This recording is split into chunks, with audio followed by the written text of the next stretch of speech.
Support for Soccer Today is brought to you by Manscaped, the best in men's below-the-waist grooming. Manscaped offers precision-engineered tools for your family jewels. Manscaped recently launched the Ultimate Man's Hygiene Bundle, the Performance Package. Join over 4 million men worldwide who trust Manscaped with this exclusive offer for you. 20% off and free worldwide shipping with the code SOCCERTODAY at manscaped.com. Ya lo hace, pierna derecha, directo al arco, ¡golazo! ¡Golazo! ¡Golazo! The world of football with a soccer perspective. This is Soccer Today with Duane Mullins and Kevin Laramie, live on the Sports Podcasting Network. Good day, good night. Welcome to Soccer Today for Thursday, June 30th. 2022. I'm Kevin Laramie, and I'll be doing by Duane Rollins in just a second as we invite you to click on that subscribe button on YouTube and join us on the journey to 1,000 subscribers. And of course, you can follow this show everywhere you get your favorite podcast. That would be Apple Podcasts, Spotify, Spreaker, and Google Podcasts, amongst other places. Today, a midweek MLS review show. We'll talk about all 7 games that were played last night, going deep into 3 of those, looking at the Canadian Premier League, also looking at the last 4 games in the Canadian Premier League, and 2 big results over that period of time with standings, statistics, analysis, and all the shebangs. But first, as always, Duane, how you doing today? I'm doing well. Yeah, it's good time here. Getting geared up for the Canada Day weekend. That's tomorrow. I'll probably be not on the show, so there. No offense, you're talking about Canada, but you're wearing Costa Rica shirt. You're getting ready for Canada Day while wearing Los Ticos. What's happening, Duane?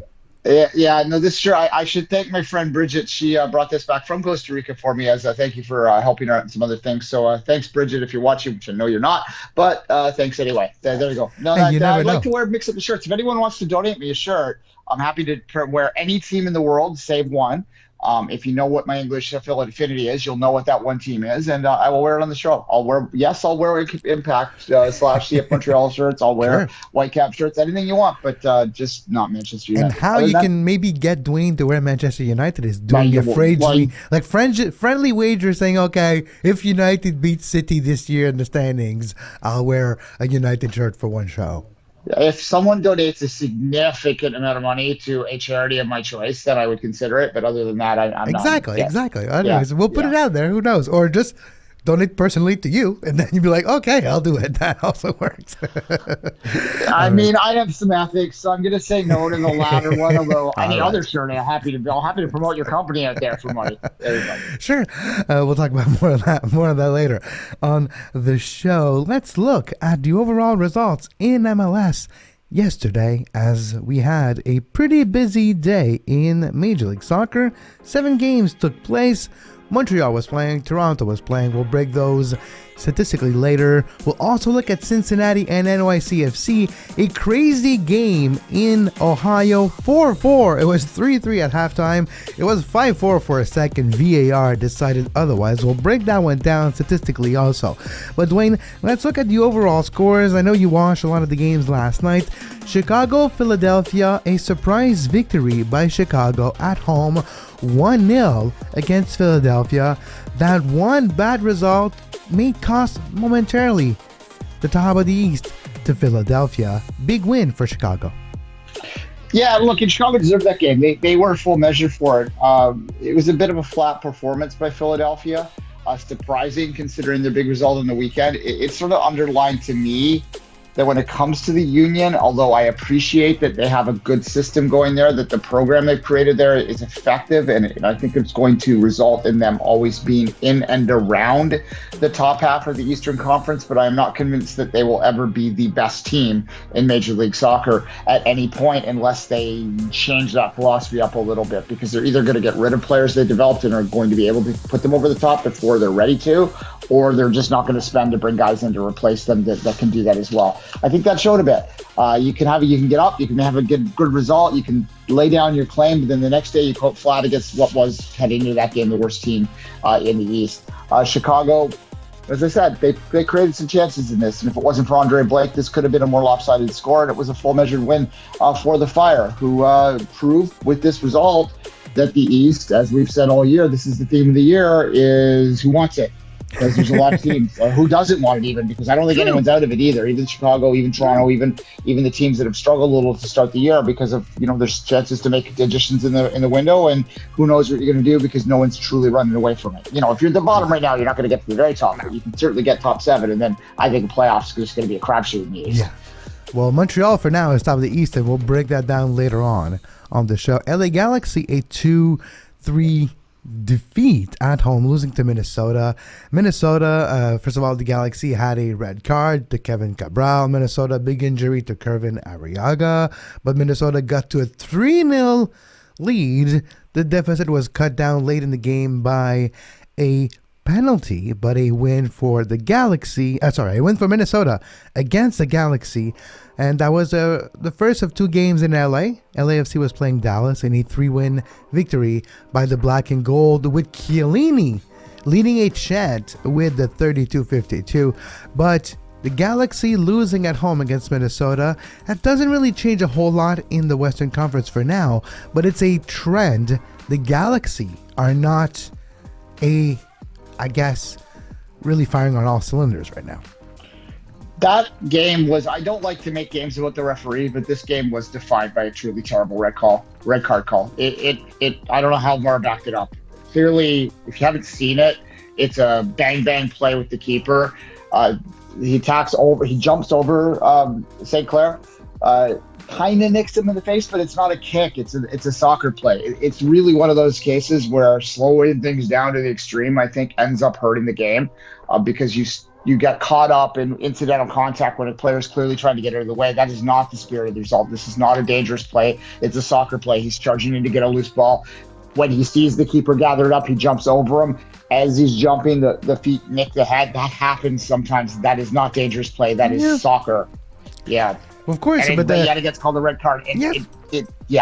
There's sometimes different interpretation to the rules, the referee, and other mentality or experience of life, and it's hard to quantify or justify the other way. But yeah, it cost this. At least we'll see if it cost the Galaxy really big in this one in the grand scheme of things. LAFC, Dallas, big win at home for LAFC. And Portland, also big win against Houston. 2 games tonight. Charlotte versus Austin. That will take place at Bank of America Stadium in Charlotte, North Carolina, and also New York at home, the Red Bulls versus Atlanta. I do have Josef Martinez in my pool, and I'm expecting a whole lot from him tonight. They need help.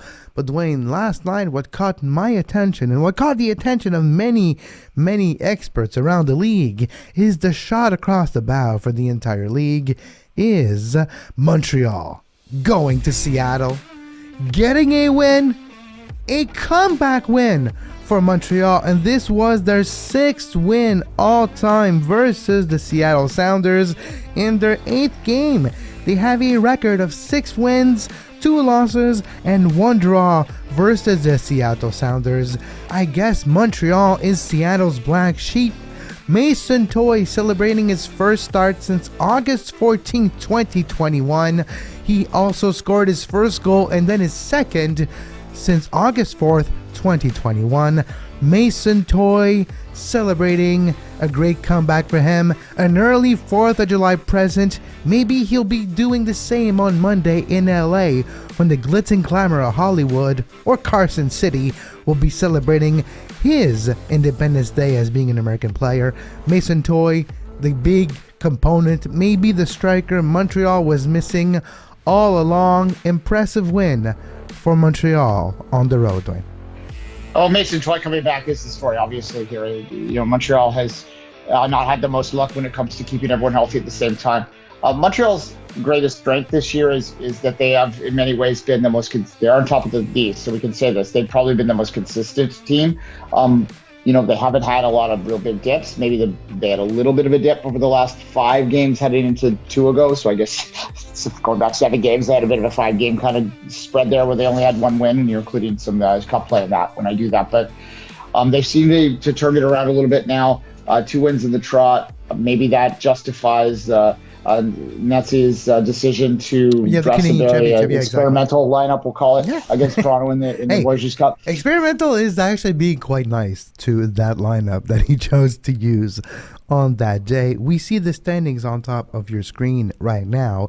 If you are watching via podcast, you can find all the graphics of today's show on our website. I do post those great graphics on our website, so you can find them if you are looking for a visual cue while listening to us via podcast. Montreal, top of the East, second in the league in the Supporter Shield race, but top of the East, 17 games played and 29 points. Philly second, New York third, and New York City third, New York fourth. Orlando, Cincinnati, and New England. We'll talk about Toronto, maybe the biggest loser midweek with their defeat at home. It's quite a difficult team to beat, Columbus, in this situation. But again, Montreal surprising a lot of the expert. A comeback victory, especially the way it happened. Jordan Morris scoring earlier on, exposing Montreal quickly. And I thought it was going to be a long night. Like working at broadcast and behind the scenes, and I was like, yeah, it's going to be a long night in Seattle. Turns out it wasn't, because Montreal just decided to play their own game. Montreal 13 shots, 5 on target, 48% possession, 85% passing accuracy, and that's how you play against Seattle. You stifle their counterattack by giving them the ball, and they can't react or adjust. Well, they haven't, missing Raul Ruiz and Rule Bruin for this one. 9 crosses versus 15. That was, of course, due to score effect, but the expected goal gives us Montreal with the advantages there. And I do believe, Duane, that Montreal was full measure with this game, and heading into the rest of the season, knowing Montreal has a chance to maybe being a contender for the top of the East. I wouldn't be surprised if Montreal gets not great, good value, meaning not great odds, to win the East, and it may be the time right now to put an old $2 on that wager. Yeah, I still think you'll be donating that $2 if you do that, because I think there's a couple teams there, NYCFC being most notable with the game in hand. So on a points per game basis, they are ahead of Montreal. And you factor in the CCL holdback at the start of the year, and I think NYCFC is clearly the best team in the East right now, with the rest kind of floundering around. But that's not really taking anything away from what has been an over more than expected season for Montreal so far. They've got to finish it. They've got to, consistently work this out and avoid any slumps, avoid more injuries, and get this done for the rest of the way. I will be surprised if NYCFC doesn't win the East at the end of the day. As I said, they do have that game in hand. They are firing a little bit better. That game against Cincinnati was interesting to say the least. They were down 3-0 in the game. Yeah. They came back and tied it 4-4 so in the end. So they, have a slump over 30 minutes. And they almost lost. Well, we're going to break that down. They almost lost, but turns out that they took away Brenner's 4th goal while still laying that yellow card in his portfolio, because you're like, well, you celebrated regardless, so we'll take away your 4th goal, but you keep the yellow card, Brenner. Yeah. I hate that rule anyway, but it's always particularly funny when it happens in that case. Yeah, I agree though for the rule. I think it's antiquated, and I think we should move away from taking away the fun of a player to celebrate. And like, imagine when you do something and you have the thought process of, well, wait, I'm going to be punished because I celebrated too much. Yeah, for those that don't know, the no take the shirt off rule, which has been in place for about 20 years now, maybe 25. It's just all I remember it. I just remember it before. It was put in place to avoid players having messages under their shirt, which, I get it. I guess on one level that you don't want a political message under there, because if you say a political message, even if you agree with the politics, you have to also think about it the other way too. Someone wants to support fascism under there. Like, is that okay? Right. So like, you got to be careful with that. But if there's no message, if it's just clearly a celebration, I think the referee should have some discretion. That's something I don't think it's going to cause too much controversy. Of the things I say, that interpretation of the rule is going to be widely accepted by most, I think. But anyway, it's particularly funny in this case. Yeah. I don't want to give up Montreal short streak, but we might as well just pivot right into this game, because it was a fascinating game to talk about. Yeah, no, absolutely. So we're going to break down Toronto and 2 Canadian Premier League game after the break. And now let's focus on Cincinnati versus NYCFC, a 8-goal affair in Cincinnati. It turns out that Cincinnati took a 3-0 lead in the first half, and I was getting the game of Montreal ready. I was at the station, and I was looking at that game on my peripheral vision. I'm like, 3-0, all right. And I put my head down, start working on other things. I look up, it's halftime, 3-3. What the heck happened there? Cincinnati, what have you done? And then Brenner scores, and then they equalize. And then, and the NYCFC actually got the lead. And I was like, it's over. Confidence of Cincinnati is done. Cincinnati has become Cincinnati once again. But no, they tied it up, Brenner. And of course, one of those goals was maybe goal of the week, if that was still a thing, with an amazing back heel backflip. But Brenner, 3 goals. That's 4 goals in his last 2 games. Last game was his first goal since 2021. And the floodgates have literally opened for Brenner 18 months later. But finally, Brenner showing up in Cincinnati. Yeah, I have a hunch that Brenner was told by the management at FC Cincinnati that they'll move him this window if he performs well. They're shopping him right now, and he's performing well. You mentioned the 4th goal that was overturned by VAR. He actually had a 5th goal overturned by VAR in the first half too. Well, yeah, that's what I mean. Yeah, exactly. So that's a lot of goals. It could have been a 10-goal thing. Yeah, he could have had 5, and he was playing out of his head. And really, when I look at it from an NYCFC perspective, this was the case of one player finally playing up to the potential everyone said he had, and playing everyone else off the pitch in this particular game. Oh, also New York missed a penalty. Like, this game was wild. If you haven't watched it, go watch it. The stat box doesn't give it justice. It was quite a crazy game. Even like a 2-minute highlight package that we put on the game as a recap for the post game doesn't give it justice because it's so short. There's so many things happening. You can only put a couple goals and then you have to move on with your life. Yeah, look, it's one of the best games I've seen this year in terms of pure entertainment level. Now, I'm guessing that the coaches don't think it's one of the best games they've seen this year because of the defensive effort, which is what you get in the middle of the year. You either get like something where it's like, well, like the Canadian Women's Friendly that we saw on the weekend, where it's 2 teams that don't really know how to attack or have the energy to work through the heat. I don't mean to bash the women that much, but it frustrates me, so I brought it up twice now in 1 week. However, when it comes to MLS, you sometimes see games like that too, where the 2 teams are clearly beat up and they're travel weary and they're just trying to get through the conditions, and you'll get a 0-0. But sometimes you also get a let's just play some street soccer. And that's what we saw out there the other day. One going after the other and just literally just no defense type of soccer. And it's fine. It's entertainment purposes. And NYCFC under Nick Cushing has been all or nothing. And, it's been entertaining. And by the way, NYCFC scored 4 goals without Tati Castellanos playing. So that's also something quite interesting. Yeah. Again, I am high on NYCFC. They're the defending champions, so that's hardly going out 0-0. And they have the best record in MLS regular season over the last 6 years when you combine all the points. So, again, hardly going out on a limb. And I suspect that they will probably find a very subtle signing in the next week or so, or a couple weeks during this window that's going to put them back over the top. I would be surprised if they don't win the East. Yeah. No one else seems to want to jump up and grab it in any real way. Teams like Montreal are overachieving. Teams like Philadelphia are underachieving.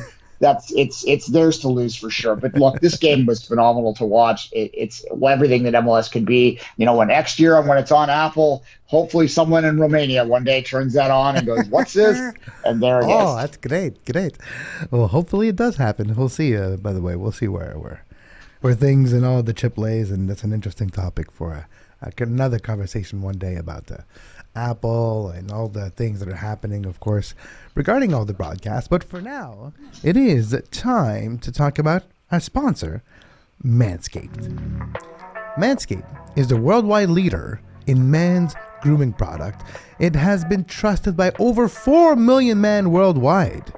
And it is one of the greatest additions to my daily grooming routine for multiple reasons.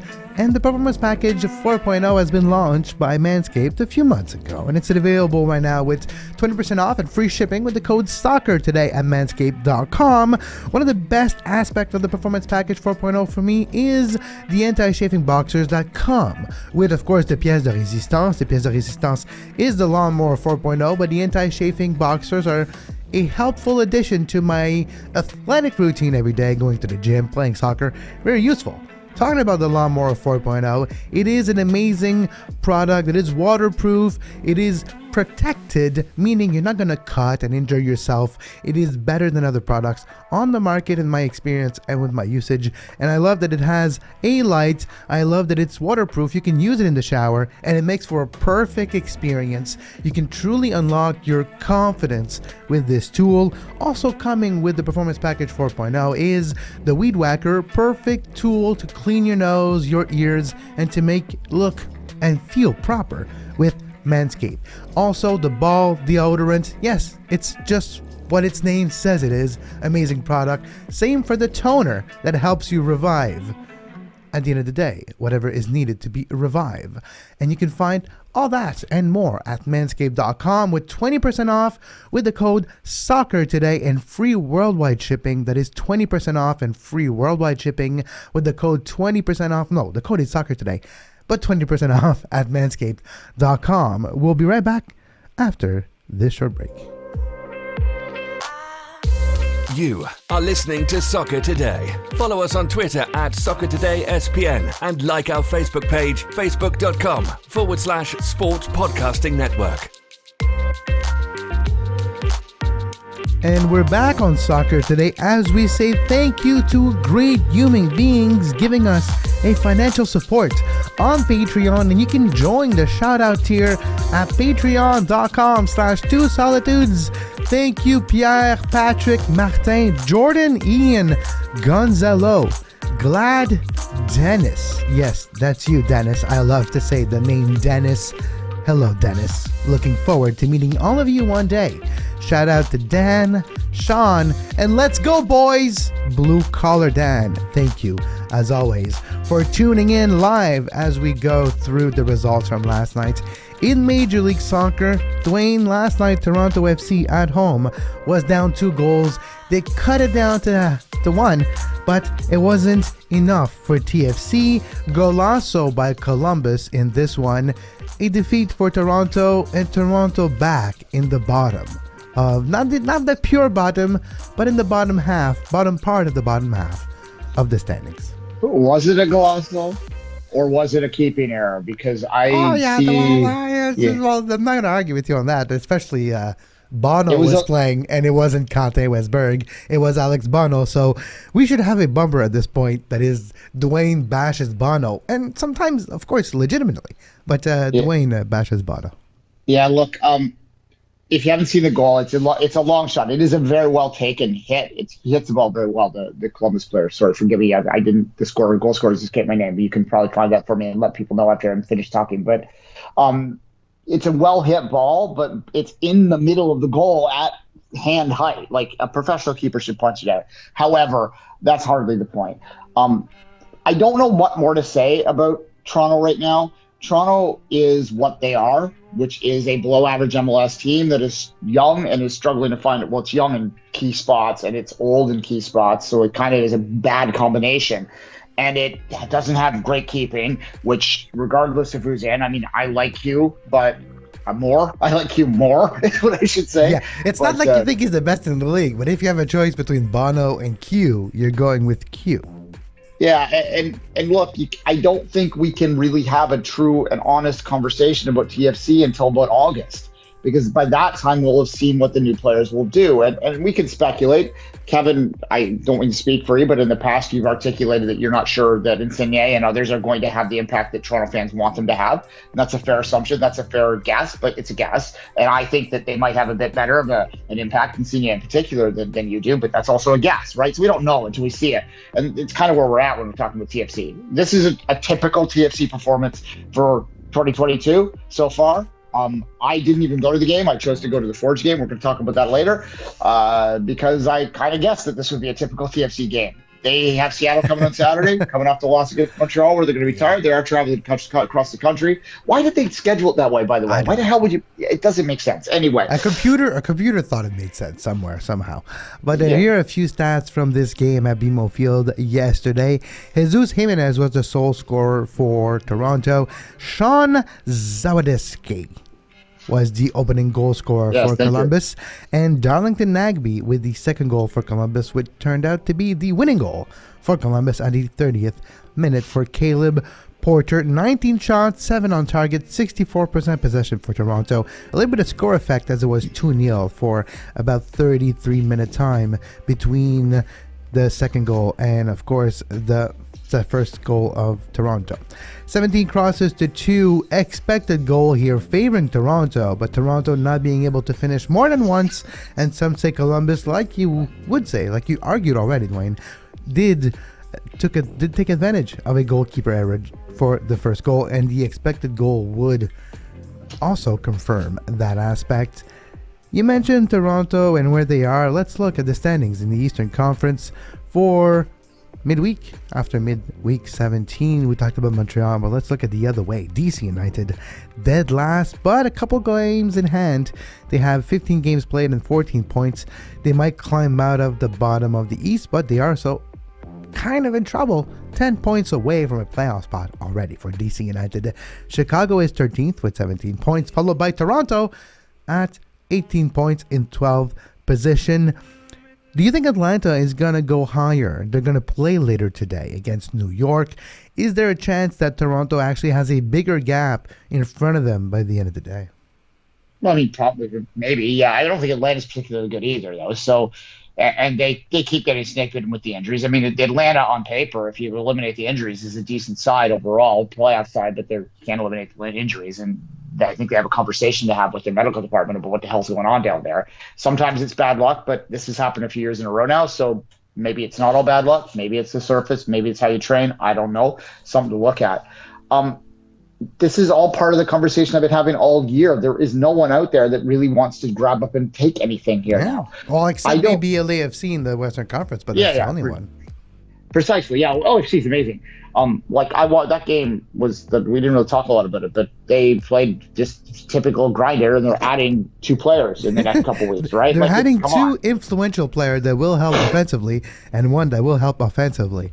LAFC, top of the Western Conference, 36 points in 17 games played, top of the Supporters Shield, 7 points ahead of all the other teams playing in the league so far. Salt Lake is second, Austin third, Dallas fourth, followed by Nashville, who lost last night. But in the U.S. Open Cup, Orlando moves on. Orlando is continuing their run, now in the semifinal of the U.S. Open Cup. And we'll talk about that on another day, but a big win for Orlando versus Nashville. Austin, Dallas, Nashville 5th, LA 6th, that is the Galaxy is 6th, Seattle 7th, continuing their climb but being stopped by Montreal last night.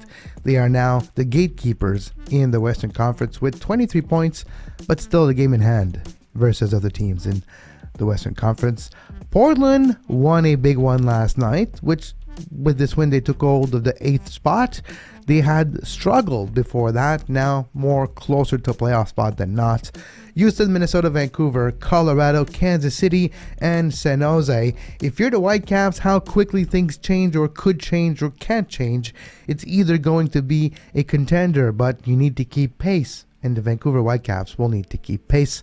The only team that seems to not really want to keep pace are Kansas City and San Jose, 2 of the worst teams in the league. Well, yeah, KC has the U.S. Open Cup to play for the semifinals now, obviously, and I think that's going to take their focus for a lot of the season. It's only potentially 2 games, so it shouldn't take that much focus, but nonetheless, I do think that they will prioritize games around that, which will affect their score a little bit as well. General observation, I was thinking about this when I was watching the games today. We used to, back in the day, going way back to It's Called Football times, which is nearly 14 years ago now when that show started, so a long time ago, we used to talk about MLS 1.0 and MLS 2.0 and where we were and all that sort of stuff. And then later we talked about MLS 3.0, which was generally like the big DP signings that come in, like big names. Are we in MLS 4.0 now, or should we give up that altogether? I think we kind of are. Yes, I think it's a little bit of both, but go ahead, sorry. Yeah, I don't think the 4.0, that's not the perfect analogy anymore, because it's not like the whole league is shifting universally, but I do think we're seeing a different philosophy in roster building now, and the teams that are doing well have sort of embraced this like overall approach now. So you look at the teams at the top, they found a way to be deep in every position in a way that MLS teams haven't in the past. And this is kind of the evolution, kind of back to 1.0 kind of ideas, but with the supplementary pieces in there. And the teams that do that the best are the teams that are going to win right now. And we're seeing, I think, because the transfer windows have been kind of weak the last couple of years, that the big supplementary pieces haven't really been plugged in. So that's allowing kind of that mess in the East where we can't really identify anyone. And even New York itself, New York City FC, is a team that doesn't really embrace the big DP signing stuff No, in not the same anymore, way. right? Yeah, it's true. But I think you're right. I think it's more the concept of the manager and their concept and the team and how you execute your game plan. And it's game plan versus game plan. We're seeing managers affect changes and changing their philosophies and mentality just through the games now, and it's very interesting. And we're seeing the same thing though in the Canadian Premier League, Duane, as we're seeing teams evolve and that league evolve. And we'll talk about a couple games where we're seeing Valor going on the road, 2 road games in the GTA over the last week, and 2 victories for Valor. They won at Forge, ruining Kyle Becker's party last night, and it was, first of all, the 100th appearance for Forge FC's Kyle Becker. All competitions. Of course, there's some Canadian Premier League games. There's some CONCACAF League and other competitions. And you can find all the breakdown on a friend of the show, Martin Bailey, who has a great breakdown that you can find on his Twitter feed. But Kyle Becker was celebrating his 100th game. A great shirt was given in a frame and everything. But William Akio had other plans at the 61st minute when he scored the lone goal in this one, giving Valor a victory on the road for the second straight time in not even a week. After beating York United on Sunday 3-1, they go now to Forge and win 1-0 midweek. Quite the GTA trip for Valor. Akio, first of all, Akio, for MLS only fans out there that put up with our CanPL segments, I'll give you a little tip. Akio is a player that I think might have some potential in MLS. Very physical, very large player, fast player, athletic player. Little wild sometimes, but he, in terms of his control. But I think he could have a role. So, it's a player I named to keep an eye out, maybe for a future MLS look there as well. I kind of like that guy at that level. He could probably provide some drive off the bench. But Valor plays a very simple game, but they played it very effectively last night, and it was interesting to watch it close up. They denied in the middle a lot. They didn't let Forge penetrate a great deal. Gave up a few free kicks, a few opportunities there. I mean, Borges almost scored another Olympico. That was kind of fun to watch. I was ready to lie when he hit it on too. But anyway. No, it's true. Yeah, go ahead. Yeah, look, I still am pretty high on Forge to pull away and become the dominant team in this league, but that was a really, really well-executed game plan of Valor last night. But beyond that, let's talk about Becker for a second, Kevin. Just I want to give a hat tip to a guy that, again, let's go way back. I talked about Kyle Becker when he was drafted on ICF. And for him to piece together the career he's had and to become the first century player in CanPL, that's an honor that I think speaks to his dedication to sticking with the game. He had to have a lot of support to do that. I mean, he comes from a pretty well-off background, so that helped him sort of play around in the USL. But he's done not it. just the USL. Though, if we go back to his entire career, Duane, we forget parts that he actually played for Montreal. He played for Toronto. He played for Dallas in Major League Soccer. He also played with the Indy 11 in the USL or NASL. Was he part of the San Francisco Deltas? I think he was. I was about to say he was a key part of the San Francisco Deltas. We should never forget that. 2017, the one and done year champion of the Deltas, of the NASL. The last ever champion. Were they? I don't believe they're the last. There was one more year after that, and I think the Cosmos won, and then it folded. Yeah, if you don't know the story of the Deltas, if you could go back in our archives to that year and you could find us talking about them. We interviewed people from there. Oh, yeah. We interviewed Kyle, we might have interviewed him. Anyway, it doesn't matter. Sure. Well, we interviewed him before, so we probably have him somewhere. But so let's not forget about Kyle Becker's great journey, and then, of course, the USL, and then the CanPL, maybe one of the, I would say, the biggest name in the CanPL with background of Canadian and in North American soccer to embrace it and use it to prolong his career. Yeah, and look, in that stadium, it's not the first time I go to quite a few Forge games. It's the third one I've been to this year. Now, one of them was also a TFC game, but let's just go with this for a second. So it was my second time there to watch Forge when TFC wasn't involved. And, I go about that much each year. So it's not the first time. But when you go there, you're always struck by how popular he is amongst the fans. You see Becker signs everywhere. You see people with Becker autographs on their jerseys. You see Becker jerseys everywhere. There's Becker jerseys being sold in the concession. They get good crowds in Hamilton. It doesn't really look in the stands because that stadium's too big for CanPL, but you have about 6,000 people in there some games, so that's a well-supported team, and he is the most popular player on that team, a local guy, a local product, guy out of Sigma. Fits the mentality of that team, sort of that grind it through and find a way to get it done kind of mentality that Hamilton loves to embrace. And he's well deserving for the honors that he got last night. And I suspect he's not done yet. He might get to a second 100. He might get to 150 before. No, he won't get to 150 before another team plays 100. But that's the funny stat there is that no team in CanPL other than Hamilton has scored or has played 100 games, but Kyle Becker has played 100 more than the rest of the league. So there it's also saying the longevity and the amount of health he's been having since joining Forge. Rarely injured. Missed 5 games.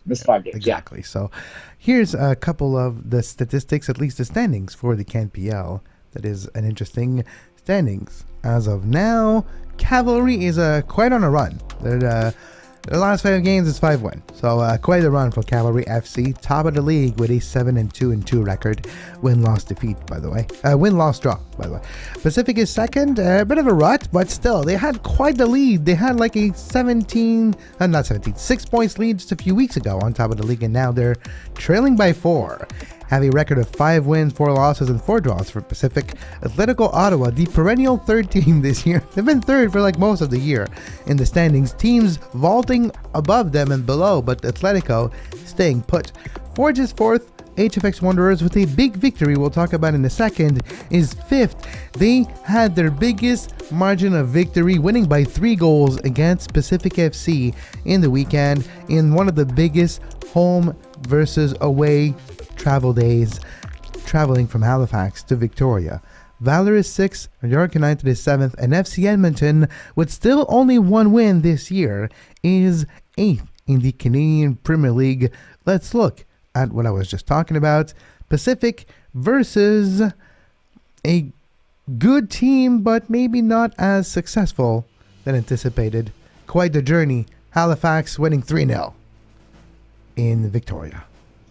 Yeah, I was saying to you off air, what's troubling for Pacific is that after they burst out of the gate this year, they were far and away the best team. And this is coming off the heels of them being the best team down the stretch last year, which ultimately led to them, winning the CanPL championship game in Hamilton to capture their first title in team history. So they were flying high, and everyone sort of is expecting them to continue that. But over the past, I'd say, month, that has slowed right down to the point, and it not just slowed down, it's like they ran into a wall. They're not just losing, they're losing 3-0, right? This is a 3-0 loss here. They lost 3-0 to Forge as well a couple weeks ago and didn't look good in doing it. So this is a team that needs to figure something out. Is it their Canadian Championship duties, or I don't know what it was, but it's a bit different for Pacific this year. It could be. Well, and they lost the Canadian Championship to York as well at home, right? So it's there's problems there. And this is going to be factored in a month or so. They are playing in the final edition of the CONCACAF League. May it rest in peace. I love that competition. I wish they continue it. However, I don't run CONCACAF, so who am I? So they're going to have to balance it on multiple fronts. So they're going to have to figure this out real quick. Otherwise, they run the risk of falling, because that, as much you've got to, I think, Cavalry is looking pretty good right now. Edmonton, we've talked a lot about them. God bless them. They got their win. But the rest of that is pretty tight, and any Valor 2 wins in a row, as you say, they've gone from being right there to the bottom to right in that playoff mix again. Yeah. Top 4 make the playoffs if you don't know. So Pacific has got to get this sorted. We can look at it again. I think Cavalry is going to be safe at this point. They've got 23 points on top, but from the 2nd all the way to the 6th, it's up for grabs.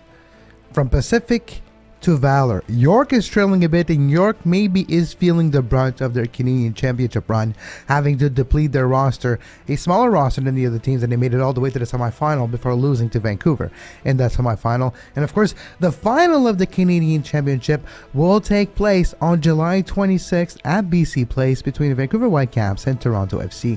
It will be available at 7:30 p.m. Pacific, 10:30 p.m. Eastern Time, and that will be a fun time. But going back to the CanPL, from the 2nd to the 6th, it's still up for grabs, and I think York United might be a little too far away at this point, but maybe HFX can squeeze in. Maybe Forge is not into this conversation right away. Atletico, it's a quite a battle. I think it's really open this year for the 2nd, 3rd, and 4th spot for the playoffs. Yeah, I mean, look, it's a 28-game schedule. We're not even halfway yet, so anyone can really get a run here. I don't think Edmonton's capable of it in terms of their talent-wise, but in terms of their point-wise, they could. It's 10 points and with more than half the schedule to play. Look, what's great about the CanPL this year, though, compared to the first couple years, I think, is that you still have teams that are near the top, that are consistently there, the big bad teams like Calgary and Forge, but the rest of it, outside of Edmonton and maybe York, but I think York, as you say, the Canadian Championship hurt them a little bit, has caught up enough that each game is very competitive. Each game has that unpredictability nature that makes people love MLS, and it's there. So there is that parity that people like. I think, I've said this out loud 100 times before, I think Forge and Cavalry are still the best two teams. I would pick one of them to win the title 9 times out of 10, but I'm not going to put a lot of money on that because it is pretty tight. You can get surprised. I was surprised watching Valor upset Forge last night in person with the score effect, everything, not even the score effect, tactics effect in terms of the stats. They played the better game. They deserved to win it. And that surprised me because that's what CanPL is this year, and that's got to be good for the entertainment level. Get out there and support it if you can. Absolutely. And of course, we'll continue to cover the CanPL. And you can follow it on Twitter at 24th Minute, myself at Cavalry, and this show at Soccer Today SPN to never miss our coverage of the CanPL and everything else. You can subscribe to the podcast everywhere you like your favorite podcast. That is, of course, Apple Podcasts, Spotify, Spreaker, Google Podcasts, Podcast Addict, and all the other podcast applications. Thank you for subscribing to the YouTube page or watching us live on Twitter. It is very appreciated. You can find a way to support us financially on our Patreon page and get access to the Two Solitudes Soccer podcast. We will find a way to get a new episode maybe in the next week, maybe a bit past Canada Day, but we're looking at finding ways to do one in the next few days, Duane and I, with our different schedule. If you like this show and you would like to contribute to your own content creation and bring it to the next level, you can find ways to do that at spinmediadigitalsolutions.com. My team and I will give you a hand to bring your content to the next level. Also, of course, we're going to thank today's sponsor, Manscaped. You can get 20% off and free worldwide shipping at manscaped.com. That's 20% off and free worldwide shipping with the code SOCCERTODAY at manscaped.com. Unlock your confidence and always have the right tool for the job with Manscaped. Until next time, for Duane Rollins, I'm Cavalry. Have a great soccer. You can find the podcast version of all the shows we do on iTunes, Apple Podcast, Google Play Store, TuneIn Radio, iHeartRadio, and anywhere you get your podcast.